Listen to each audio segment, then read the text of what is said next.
एक समय की बात है, नारद जी भ्रमण करते करते ब्रह्मलोक में पहुँचे।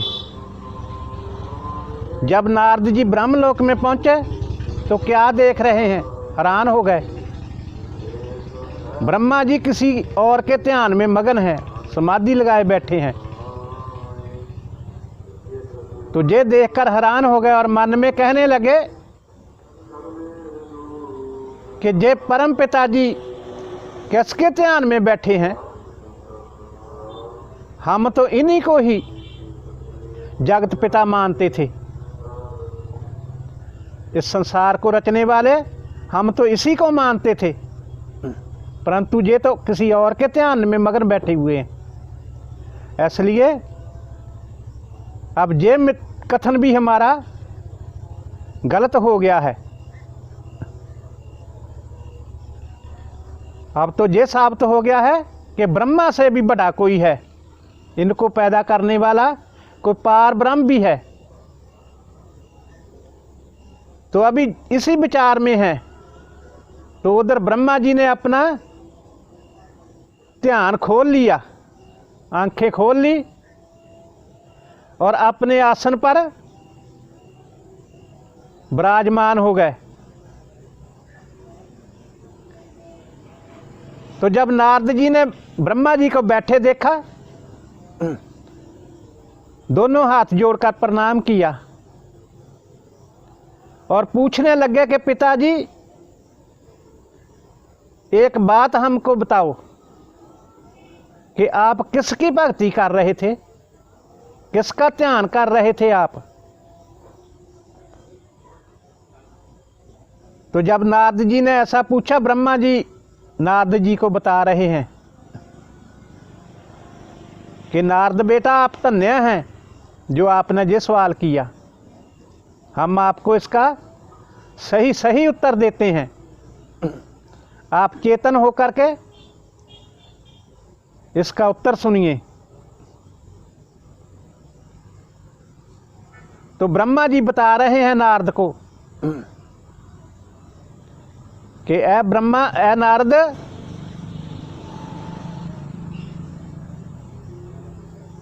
शंकर भगवान, विष्णु भगवान और हम तीनों को पैदा करने वाला कोई और जगत पिता है।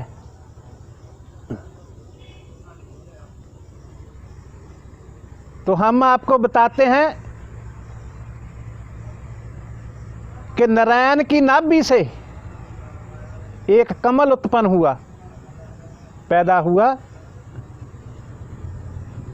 तो हम उस पर विराजमान हैं, कमल के ऊपर हम पैदा हुए। तो जब हमने देखा कि हम कमल के ऊपर बैठे हुए हैं, ये कमल कहाँ से पैदा हुआ, इसको खोजने के लिए, इसको देखने के लिए हमने कमल की नाल में जाना शुरू किया, ढूंढना शुरू किया। तो ऐसे ही हजारों करोड़ों बरस हमको बीत गए ढूंढते ढूंढते कि ये कमल का फूल जो है कहाँ से पैदा हुआ है। जब हम ढूंढते ढूंढते थक गए तो हमको ध्यान में ऐसा वाणी से उपदेश हुआ कि ए ब्रह्मा, तेरे को और कमल को पैदा करने वाला मैं हूं। आपको इसका आद अंत नहीं पता चलेगा।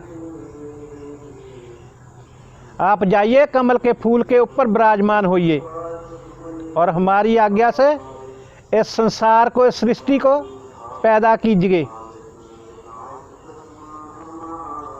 तो नारद हम उनका कहना मानकर कमल के फूल के ऊपर आन के विराजमान हो गए।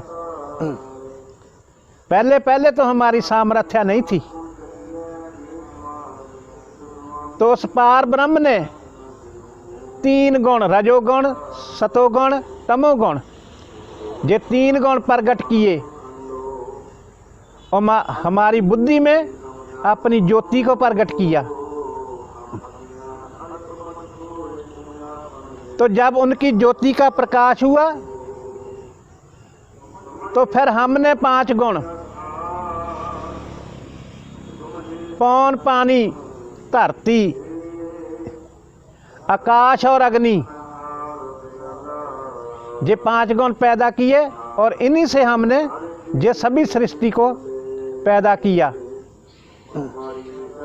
इनकी रचना की हमने। तो बेटा नारद, पार ब्रह्म परमात्मा वो हमसे आगे है।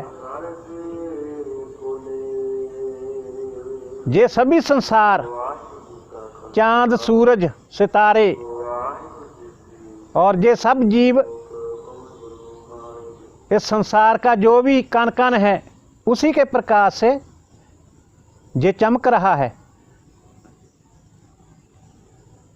और पार ब्रह्म परमात्मा जो है वो भी अपनी ज्योति से खुद प्रकाशित हो रहे हैं। उनका आदि अंत कोई नहीं पा सकता, ना ही किसी में सामर्थ्य है, इतनी ताकत नहीं है किसी में कि उनके बारे में कुछ बता सके।